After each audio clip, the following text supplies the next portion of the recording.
All right, everyone, welcome to day 15 of the 30-day redemption. I am Kashab. Um, what I'm going to do is just get myself out of the picture here. Bear with me 1 second so that you guys don't have to stare at me. You can stare at the screen. Okay, 1 second.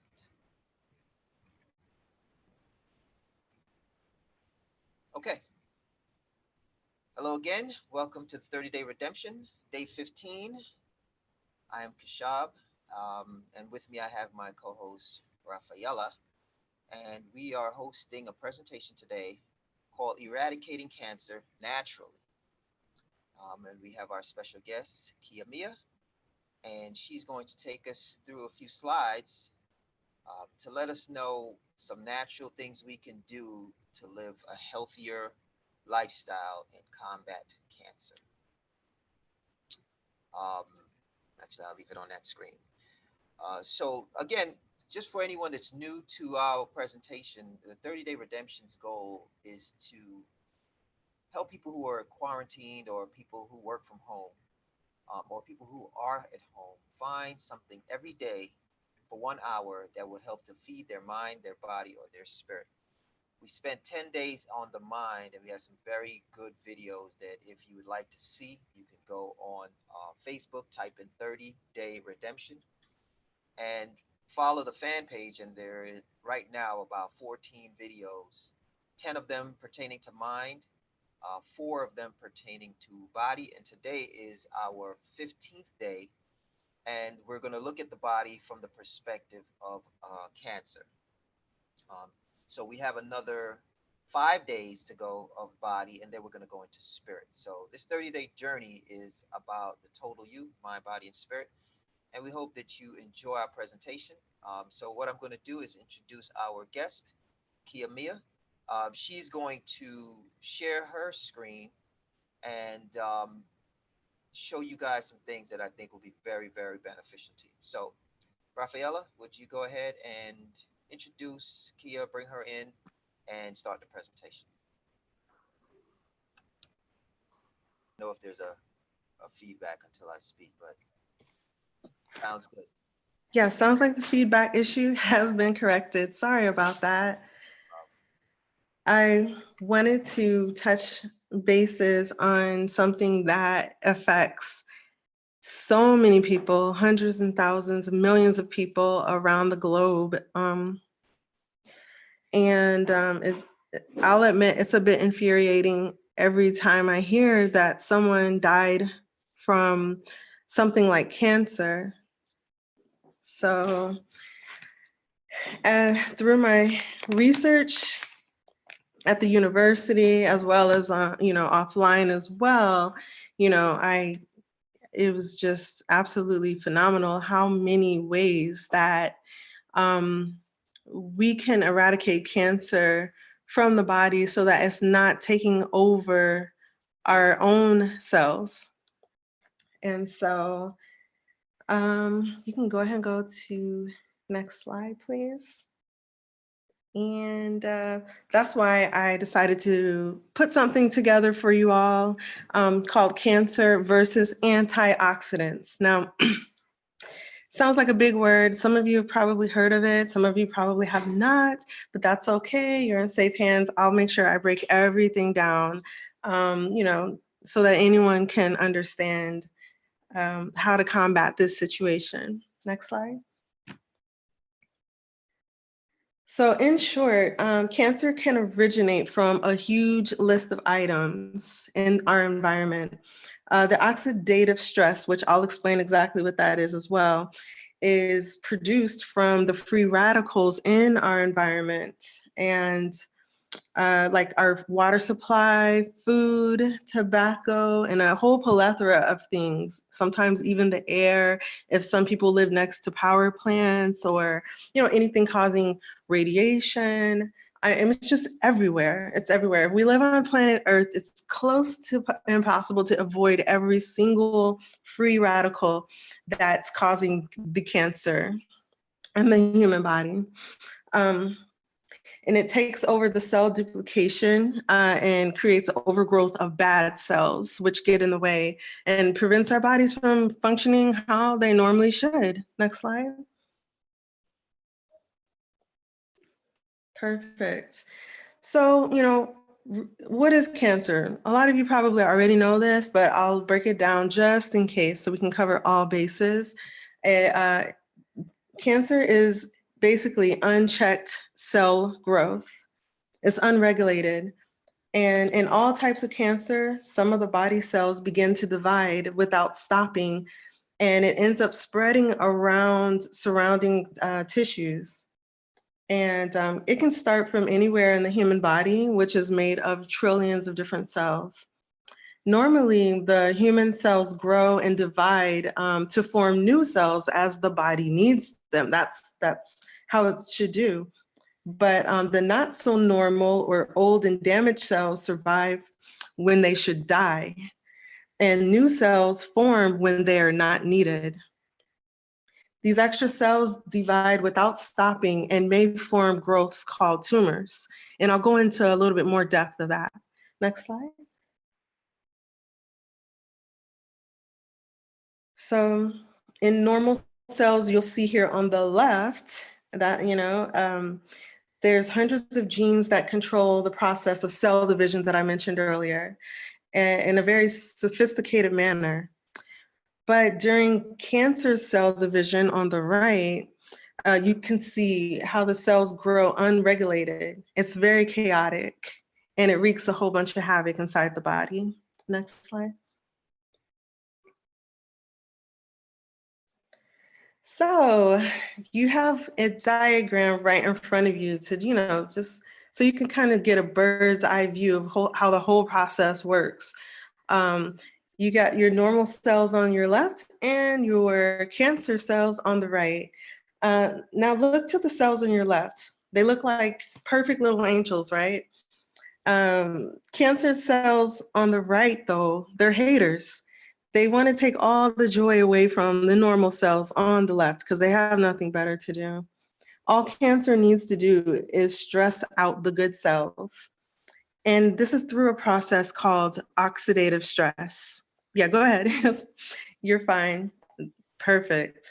So what exactly is oxidative stress? It's like any type of stress. Like if you have anyone stressing you out, so your regular cells undergo the same thing.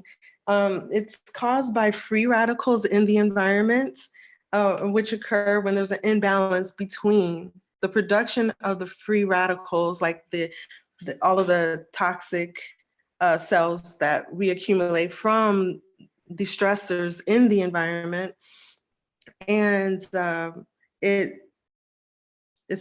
imbalance in between the production of the free radicals and the body's ability to counteract the damaging effects goes haywire. The body fights free radicals, though, by neutralizing them with antioxidants. So there's help. So you can see on the left your normal cell, and you can see the free radicals attacking the middle one, and then it gets stressed out. And go ahead and go to the next slide. So these are all the causes that I mentioned earlier in our environment. It can be from pesticides, inadequate intake of your fruits and vegetables, which we've covered in previous challenge days, and contaminants. Excessive exercise can also do a bit of havoc on your body as well. Any amount of emotional stress as well can cause oxidative stress. Lack of good nutrition, and we've all heard of at least 3 of these stressors shown on here. They love to have big parties in the unsuspecting body, but we're gonna fix that. Go ahead and go to the next slide. But first, the oxidative stress from the free radicals, it leads to the inflammation. So you have your oxidative stress that come from the free radicals in the environment, and that creates the inflammation, which then creates the cancer. And there's been extensive research over the past couple of decades in revealing that the oxidative stress, will lead to chronic inflammation. And so I know everyone in here knows someone who's suffering from cancer, diabetes, even cardiovascular, neurological, and pulmonary diseases. Go ahead and go to the next slide. So I want you to see this video. It's going to break down how our normal cells are just minding our own business and duplicating and dying as they're supposed to. And we're going to watch how it looks when the cancer cells take over. This is normal cell division. They look like they're supposed to look. They're separating how they're supposed to separate, uniform, pretty standard stuff here. And they're dying to make room for the new cells. That's normal. But now this is the cancer cell division. Not so pretty.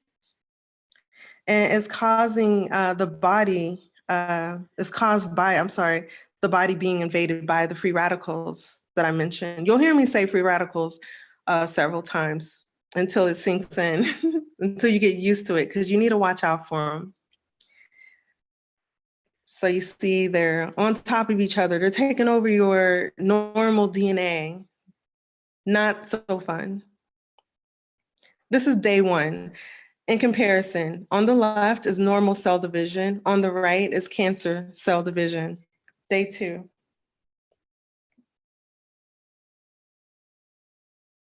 Day three. They're getting more and more monstrous, aren't they? Day four. Oh, it's getting bad. Day five.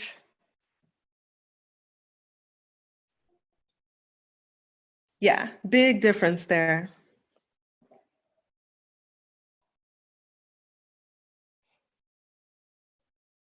Go ahead and go to the next slide. So, and the next slide. So let's talk about the pharmaceutical treatments that we currently what's currently provided in Western medicine methods. We've all heard of chemotherapy, hormonal drug therapy. It does slow down the cancer growth. It does. And chemotherapy does as well. The problem is it destroys all your good cells along with the cancer cells. Your immunotherapy, and the intent behind that is to restore your immune system that has been beaten down a bit. Then you have your targeted therapy it's more expensive. It goes specifically in the exact area and zaps it out. And then you have your supportive drugs, of course, that they usually provide and subscribe when someone is also undergoing any one of the above. So on the next slide, we are going to address the backlash. Let's talk about the pharmaceutical treatments they might kill the cancer sometimes, but if you've ever known anyone that was undergoing chemotherapy, hormonal drug therapy, immunotherapy, targeted therapy, all the above, what's it like? They're usually very weakened, right? They can barely even walk sometimes. They lose their hair. It's pretty nasty. It's pretty nasty. And nobody wants to see their loved ones going through that. And then on top of that, we're dealing with the emotional trauma involved with just seeing your entire body breaking down, just so that these pharmaceutical treatments can kill the cancer cells. So far, there are no studies and no, therapies and treatments that will do its job without breaking down the entire structure of the human body so far. Next.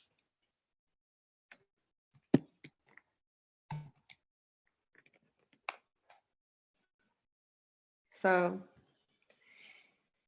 now we'll talk about antioxidants. What are they exactly? As the free radicals that I mentioned earlier, they're the culprits. They're very afraid of antioxidants, and I'll show you why. Alpha lipoic acid, I wonder I don't see that on this. Oh yeah, there it is on the bottom left. And it recycles the vitamin C and E that you consume, and it keeps it going on a rotation so that your body has more opportunities to absorb it. That's the whole focus of the lipolipoic acid. And I'll go a little bit further into that as well. Next.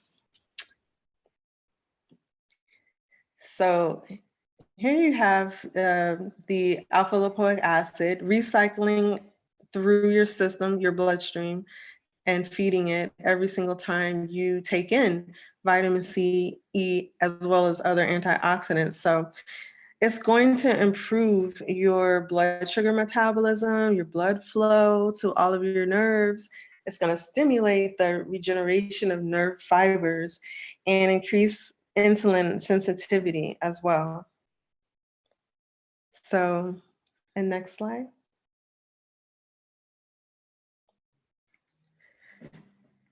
Glutathione is one of my absolute favorites of all of the antioxidants because it is the number one antioxidant in the world because our bodies make it naturally from childbirth and growing up. Your body continues to make it.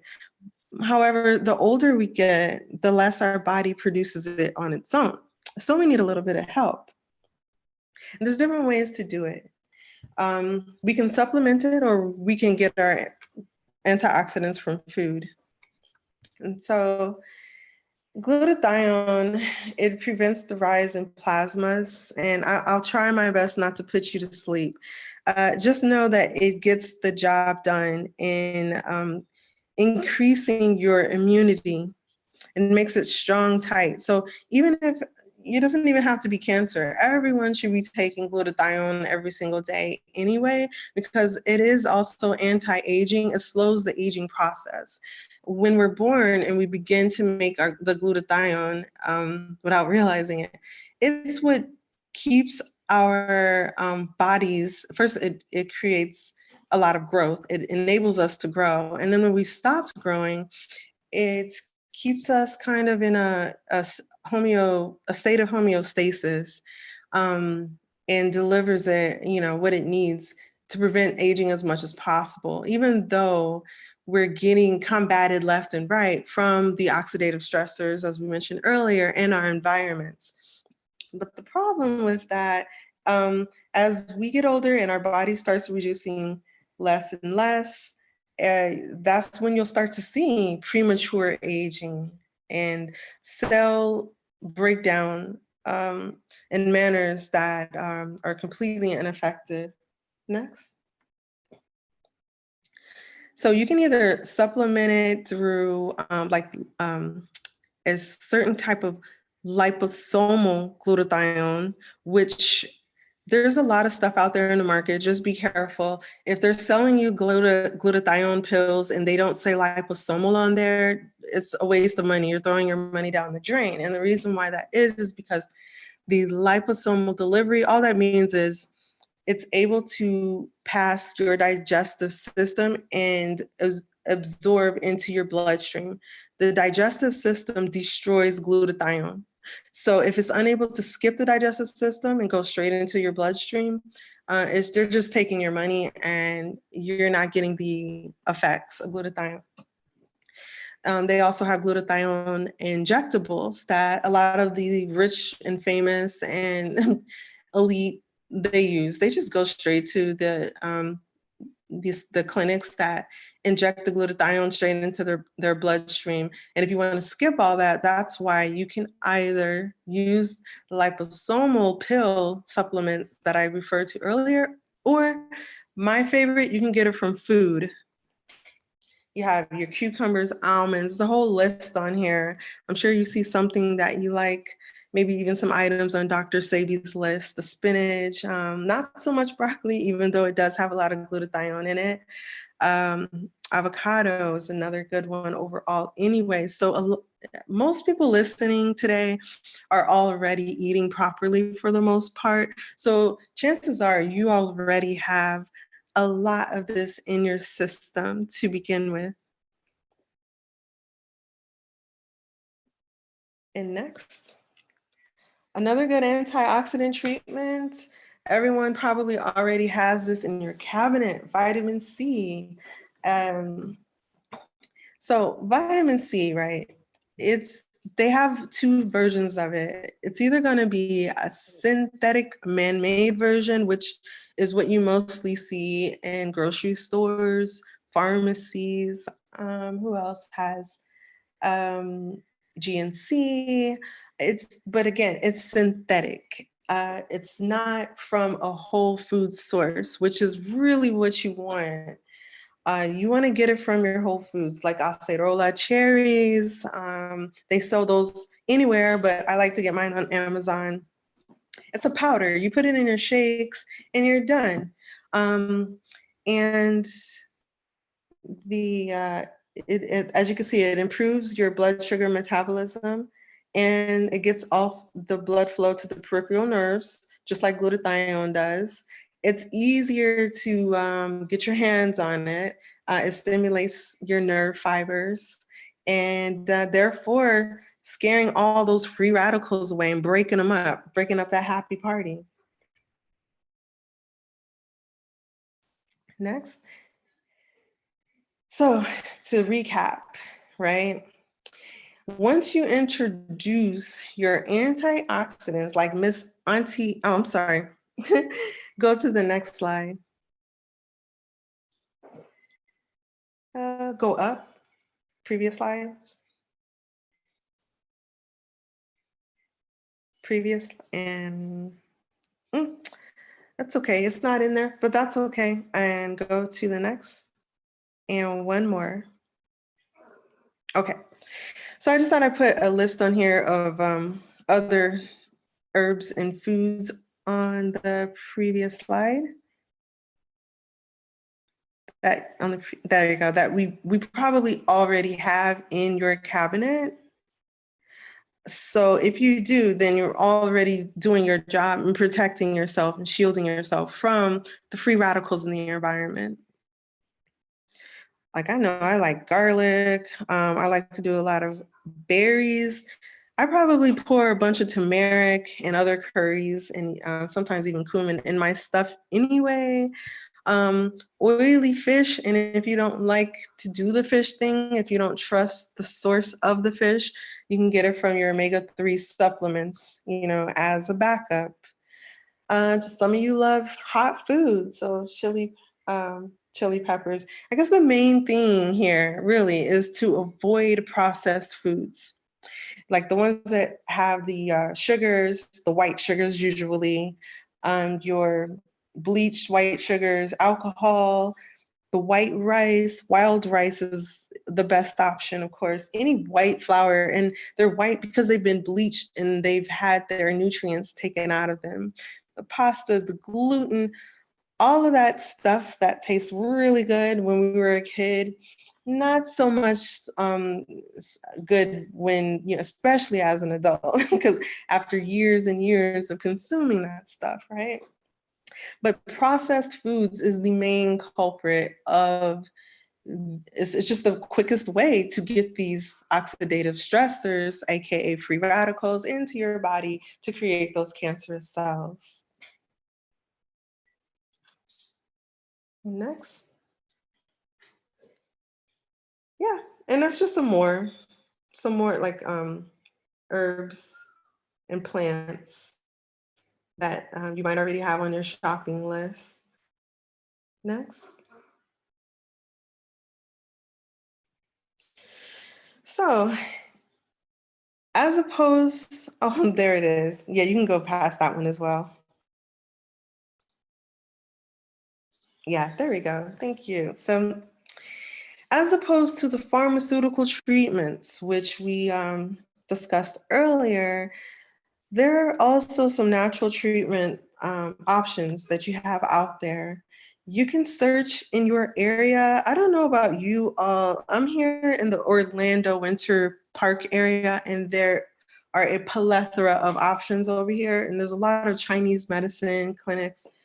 Acupuncture is very effective. Some believe in it, some don't. But studies do prove that is a surefire way to rid of your toxins. Anytime you hear someone referring to detoxing or ridding your toxins as well through diet or juicing or acupuncture, Ayurveda, homeopathy, and naturopathy, it's the same thing. You're ridding your body from those free radicals that cause the oxidative stress onto your once healthy cells. They just want to live their lives, and be free and happy. So we should let them. There is a lot of backlash. Um, that's why it's so hard to find, and it has been very hard to find, like naturopathic doctors, homeopathic doctors, Ayurveda, which is used greatly in India. But they're out there. It's just that it's an uphill battle when dealing with the pharmaceutical industry. The American Medical Association has a lot of red tape to go through, but they're out there. Even if you can't find one locally, I suggest you try, finding one remotely. And if you're having problems by any means, just get with me at any time, and we'll provide a way you can do that towards the end of this presentation. And I will be more than happy to help you find someone in your area or someone reputable who can help you get through everything remotely. Next. But there's things that we can also do. So a lot of this we can prevent on our own before even having to deal with cancer in the first place. By now you've already heard of we all need to we all need to eat better.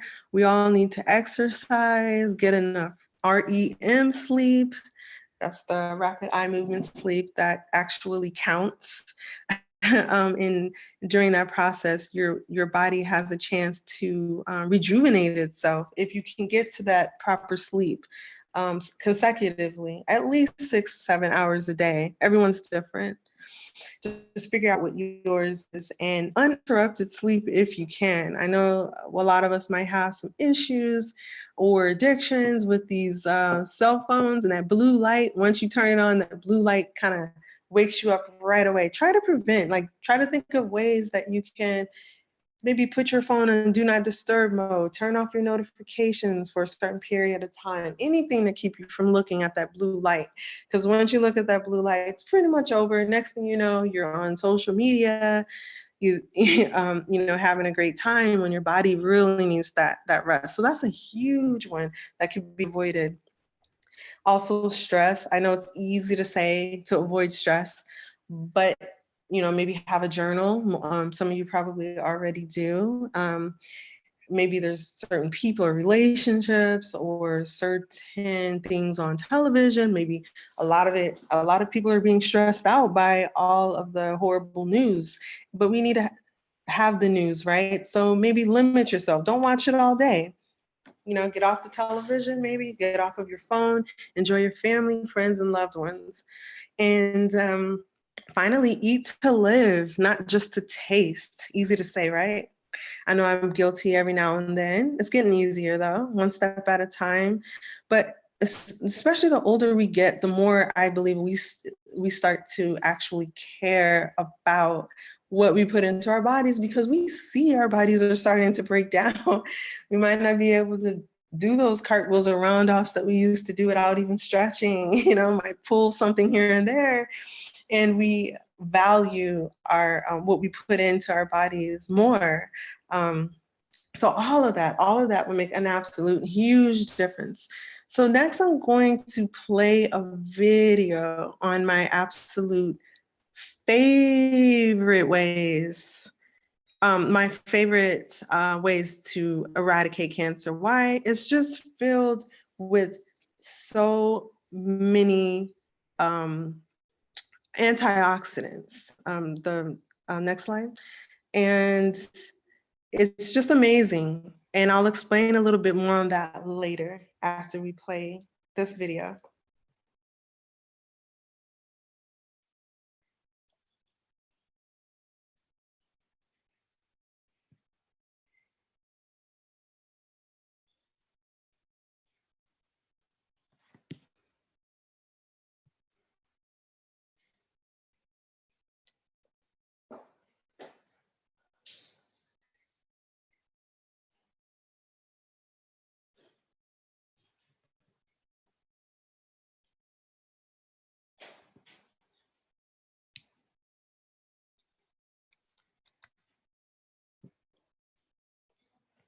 Oh, I don't know if you can hear the sound, but hopefully you can at least see the screen and see the numbers.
Okay.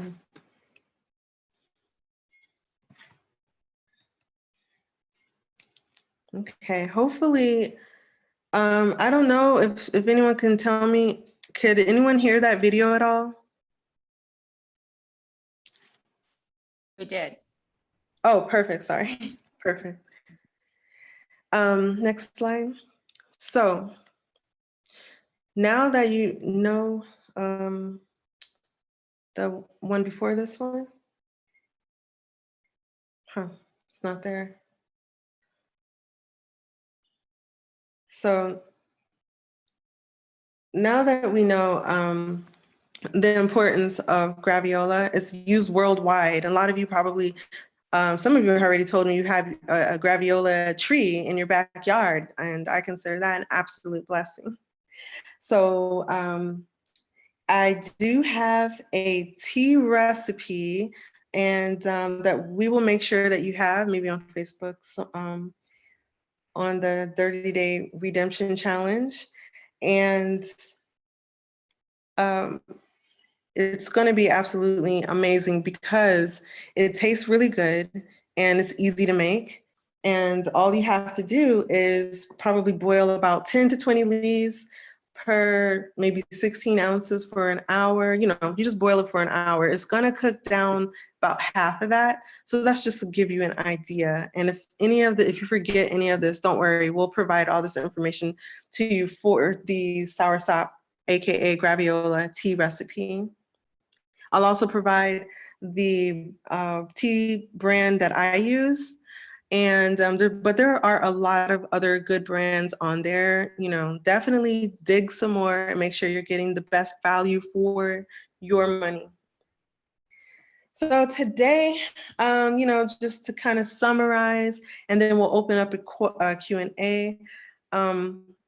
Hopefully you've learned today that about the drugs being prescribed, the pros and the cons, and also the pros and the cons of eradicating cancer naturally. The reason why it's such a big deal is because antioxidants doesn't kill all of your DNA the way that chemotherapy and pharmaceutical treatments handle cancer, which makes you so weak. It just simply goes after the free radicals. That's it. And it leaves your DNA intact. It's just really astonishing how many of our Western doctors, they are not really on board just yet, although I have seen more and more, reading and educating, on this topic. And every now and then I've seen some maybe give some advice on what you could also do at home through your nutrition. So it's a start. It's a start. Cancer, it threatens human life on an enormous scale globally. The cases are increasing without real solutions to cure them. And of course, all the drugs that we discussed earlier, it's unable to bring it under control. People who have gone through chemotherapy, it, God forbid, comes back sometimes. Why? Because the root cause is not being addressed. It's kind of being covered up with a Band-Aid. So if you have a stressor in your environment that's causing these free radicals, AKA the cancer, to develop and take over your cells, what is it that we're doing to create that environment in the first place? And is it something that we can do on our end to prevent that environment? That's the only true way to either prevent it, eradicate it, or never go into remission again. I'm no doctor. I have to put that disclaimer out there. I do have degrees in this topic, but I do have to let you know everything that I'm giving you is my opinion and things that I've read about and through studies, double-blind studies that have proven the effective use of antioxidants to combat cancer. So, although I can't cover all of the information in this presentation, I was definitely and am excited to come forward with it in hopes that either you or someone that you care about can benefit with this knowledge, because it's not yet mainstream in our country. And I really hope that, I believe that that will change one day. Next slide. Next slide. So of course, as with any research or any of this information, I highly, highly, highly encourage every one of you to please do your own due diligence. Please don't just take what I'm saying or what anyone else you're saying, not even your doctor is saying, as 100% absolute. There's always more information to learn. We never stop learning. Please read on this subject as much as you can if it's affecting you or someone in your life. And that's the most important. Next slide. Here's some more references that will also be made available to you as well after this presentation on the Facebook. Very important. This is just to get you started. These are the references that I use to compile this information for you today. But there's a lot more out there. So, does anyone have any questions? Have I bored you to death? Is there anything maybe I left out? Hi, Kia. Thank you for the info. Absolutely. I do have a question. I have a couple of questions. Mm-hmm. In regards to the cells, do the dead cells need to be eliminated? Yes, and the dead cells are eliminated. That's just the normal process of cell division with our normal cells.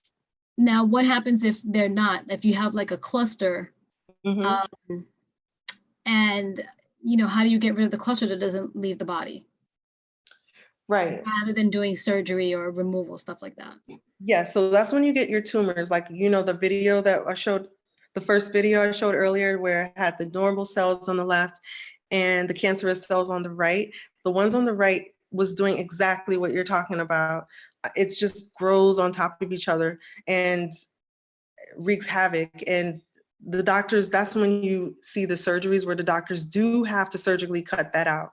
If it gets that bad, they do have to cut certain things out. Like if you see some people with huge tumors on the side of their neck and it's preventing them from breathing or from getting around, putting their clothes on, or maybe a huge tumor on one of their limbs or anywhere, then surgical intervention is definitely going to be the next step to get that overgrowth of cells, those cells that were supposed to be eradicated from the body. They were supposed to divide and then make room for new cells, die out when their cycle was up, and they didn't.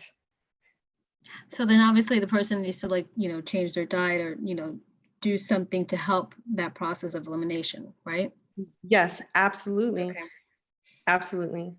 I know someone who had, my dear friend actually had stage 4 cancer in one of her breasts. And so they scheduled her, for surgery to remove it. And I told her about this information, and I made sure, encouraged her to read about it a little bit on her own. She was able to make a deal with her doctor that if they could just push the date 30 more days, and she was going to do something. And that's when she particularly used the soursop tea method.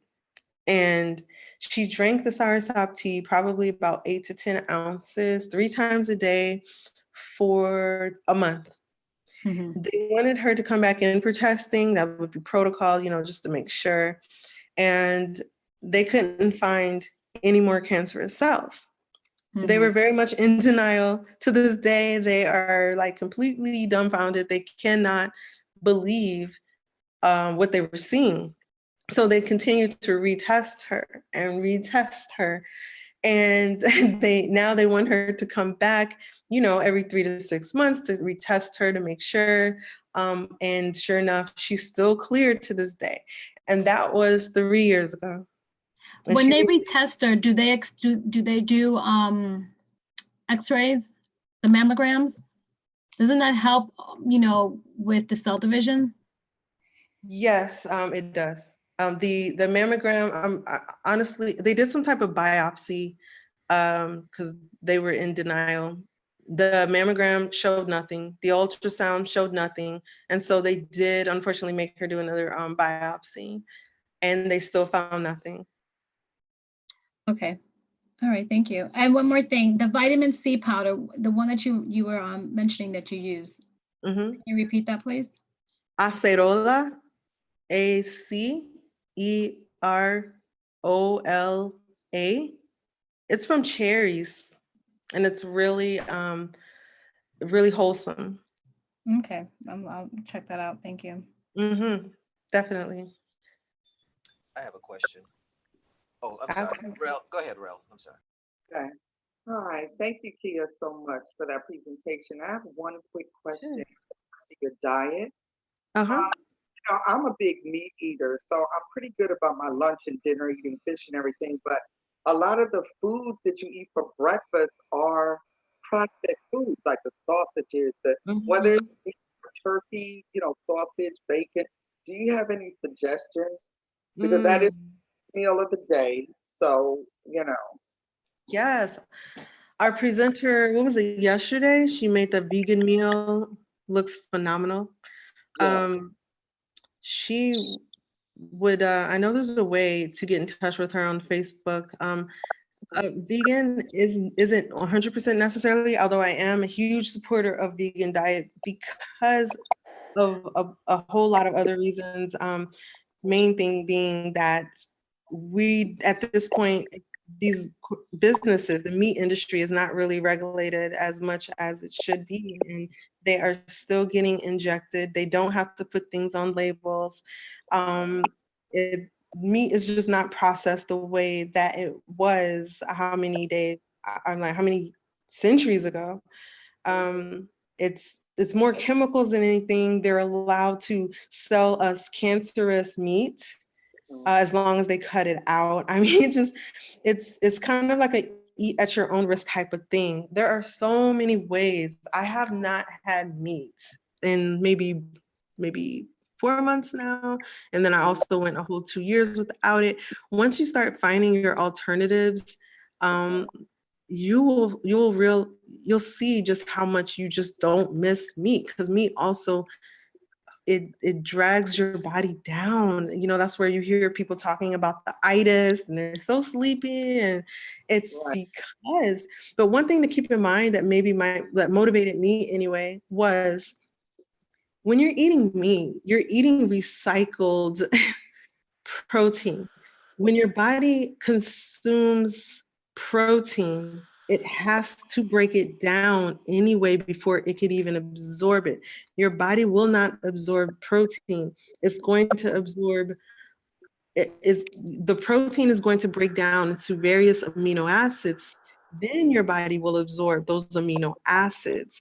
And the animals that we're consuming, they have already done that. And so that's why I say it's all of meat is recycled amino acids that our body needs after they break down the protein in the first place. But the meat industry had a field day before social media even existed back then, while they were building their empire. So there's a lot of disinformation out there. There is. I do have one um, like tip as far as meat that I found. It's called Beyond Beef. I love it. Love it. There's a whole bunch of other meat alternatives out there. Maybe someone else can chime in on their favorites. Mine is plant-based. It's called Beyond Beef. It looks like beef. It feels like it, and it tastes even better than, in my opinion. It's a really good one. I appreciate that because I know my one son, he gave me a list of some of Dr. Sabi things, and my other younger son, he's actually vegan. Well, he every year he increases the days, so it's probably up to 6 days or 5 days now. So they try to help me, but you know, in the morning I would do it. I just don't know what to substitute it with, and I really do want to be conscious about, more intentional, because I can easily stop eating meat and things, but I need to know what alternative, to fulfill that desire. Yes. I was there with you about maybe 3 years in the beginning of this thing, about 3 years ago, when I was the same way. I was like, I'm not organized enough. I don't know where to begin to make all this stuff. And I really totally could walk away from meat and not ever miss it a day in my life. Because I went to a couple of vegan restaurants in Atlanta, and I was sold. And I did not miss the meat, and I felt great and energetic afterwards. Not sleepy. That's a suggestion. Yeah, like I remember my niece, she makes meat from walnuts and some spices and things like that. YouTube is your best friend. Just find soul food vegan recipes. Start there. Like YouTube has I mean, there's just so many people that have already been on this journey for a while now with so much to offer. And it's just all you do is you take your favorite thing you love to eat and replace it with a meat alternative, or replace it with a flour or plant-based alternative, and start from there. And I thank you. I'll definitely do that. I just needed a little bit of, more direction on it.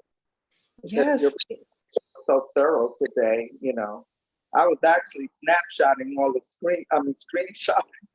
Oh, really? Yeah, snapshot away.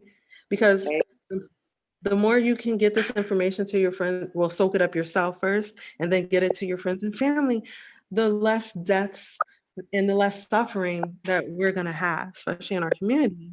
Right. It's about sharing. It really is. Definitely. That's what it's about.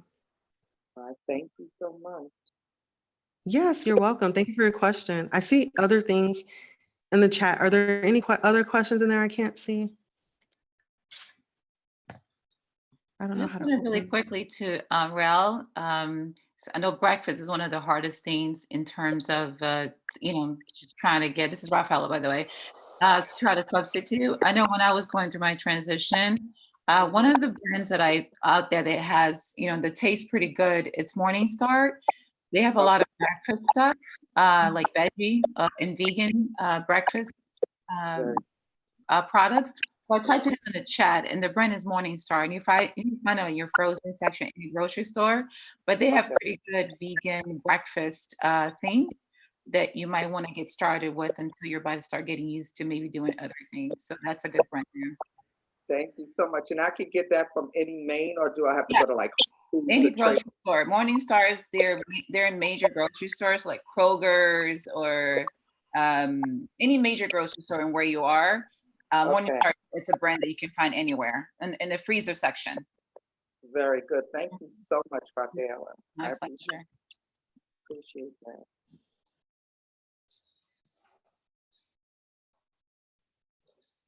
Yeah, are there any more questions out there?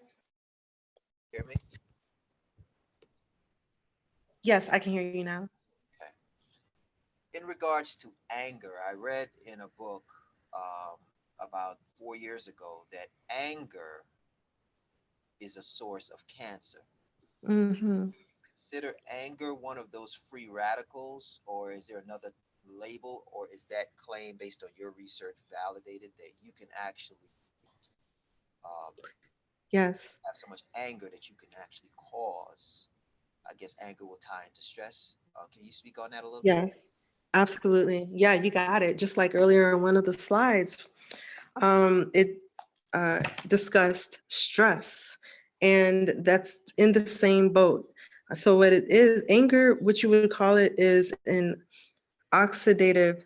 It provides the oxidative stress um, that takes over and turns the cells. It disallows your regular cells from doing its job.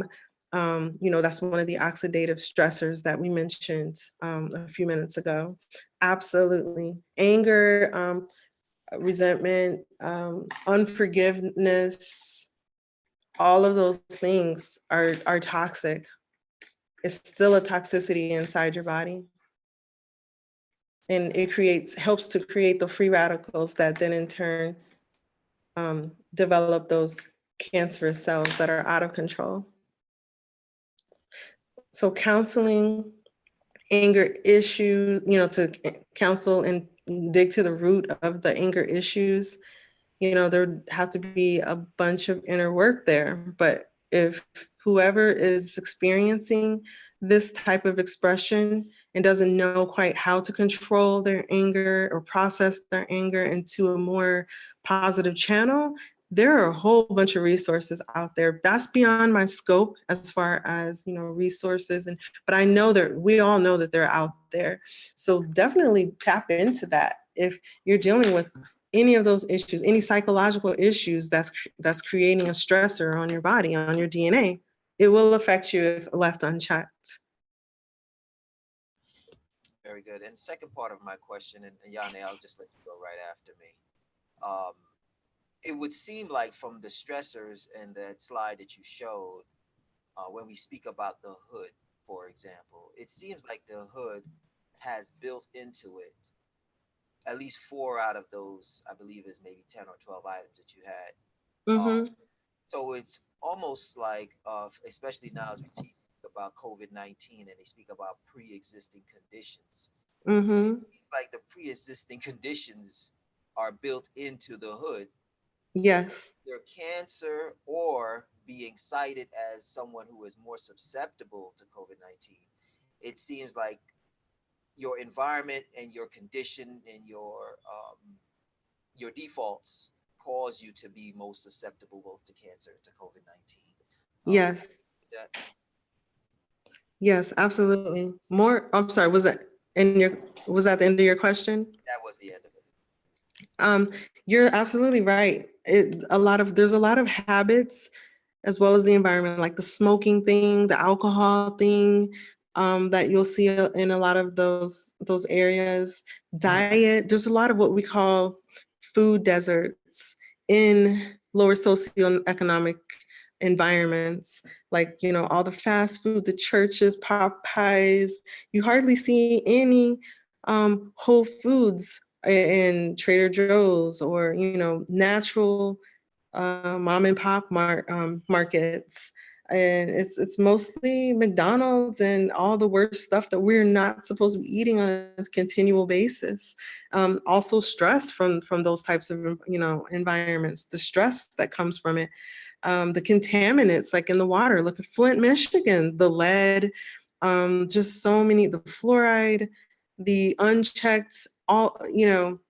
So yes, there's a ton of exposure to toxins in those environments. More the reason to protect and shield one's body. If you can't get out of those environments, and you have to stay in those environments a little bit longer, you can still do a lot of things to shield your body, and therefore protect your DNA with the things that we discussed earlier. You know, through your diet, through not smoking every day, through not drinking every day, you know, all of those things that are removing your immunity. And you can like supplement, the supplementation. If you can't exactly get your hands on those types of foods, you can definitely supplement. That's my plan B go-to. I eat as much glutathione as possible, vitamin C with the acerola, you know, any whole food, if you can get your vitamin C from, that would be your go-to, because that is going to make a huge difference in those environments. You can still shield yourself from it, I guess is my point. Did that answer your question? It did answer it. And I will now give it to Yane so she could ask the final question. But thank you very much. It sounds like 30 Day Redemption should go on tour to the hood. That's what it sounds like. Mm, Okay. very well. I was gonna ask,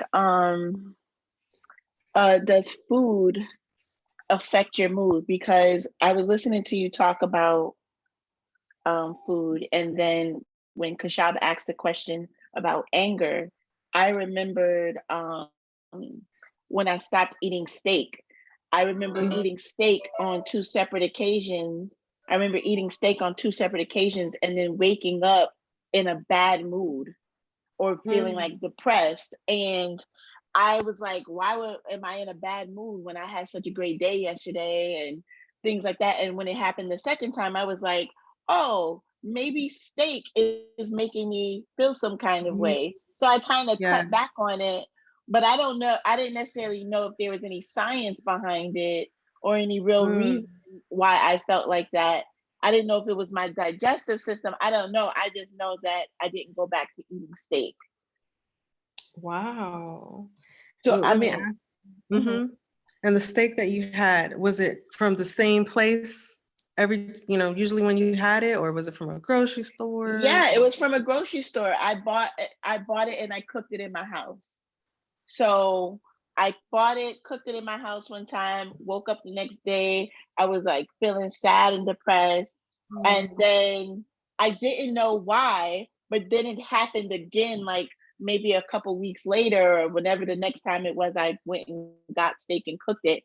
And I was like, oh, wow, I think that somehow my mood is being affected by the steak because this has happened twice now.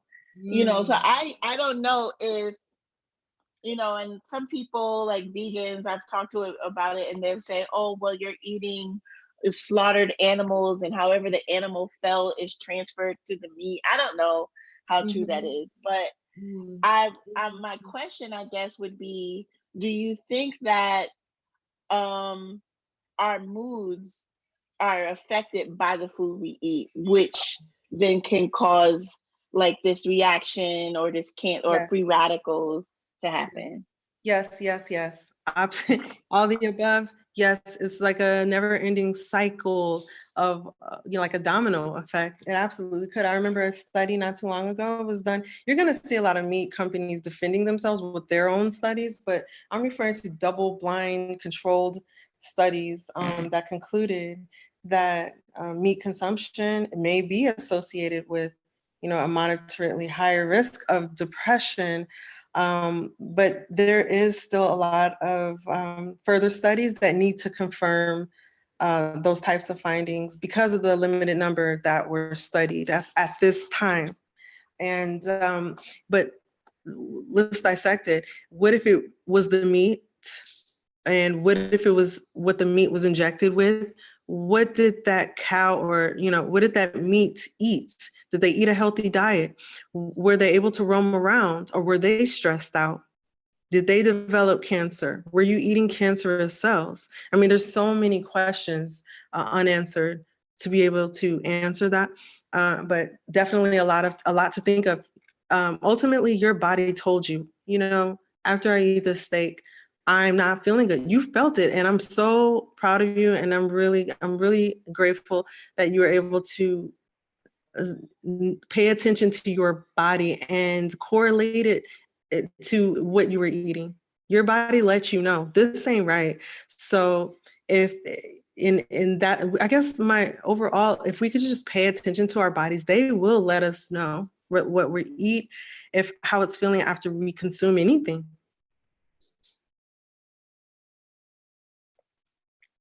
Yeah, so that was a really good question. Did I answer it fully? Yes, and thank you. I agree. I mean I haven't stopped eating meat. I just stopped buying steak. So now I eat lamb more so. Okay. So if I'm ever in a mood for a steak, I'll eat lamb. I don't have that reaction with lamb. Mm-hmm. Um, Okay. but yeah, I couldn't tell. I didn't know whether it was the meat or if it was Mm, my digestive system not really mhm. handling the meat well. I Right, didn't right. know what it was, but I did know that my mood was different. Yes, and there's other things so many things to consider. It could have been the brand, how they treated their animal. It could have been your blood type. That's a whole nother discussion, but certain people with different blood types need different nutrients and reject certain things as well. So, who knows, but just keep your eye on it. Keep your eye on it. If it was me, I would never buy that brand of steak again. I would pay a few bucks extra if I absolutely had to have meat, that had grass fed meat. You want grass fed because they naturally eat grass if you're going to eat it. You don't need cows or animals that are eating GMO corn, or living in a pigsty that's not being cleaned out. It's just check your sources, but I'm glad you're paying attention. Excellent, excellent. Kia, thank you so much for a very informative presentation. Of Um, course. we hope that everyone was able to glean something. Of course, there'll be a replay, and I believe you mentioned you would provide the slides. So we'll put that in our Facebook page. Mm-hmm. Whoever isn't following, please follow that so we can provide. As a matter of fact, we won't even put it on the Facebook page. We will send it in the emails for the participants, and maybe put a link on the Facebook page for the rebroadcast. But thank you so much for taking your time to bring out this good information, and Thank you. we look forward to tomorrow for our next presentation. And hopefully, all of you can share this information to get more people to come on. So, Kia, thank you so much. If you'd like to get in touch with Kia, you can find her at cryptokia.com, or you can follow her on facebook.com /warrior Kia Mia. Thank you again, everyone, for showing up for the 30-day redemption. Have a great day.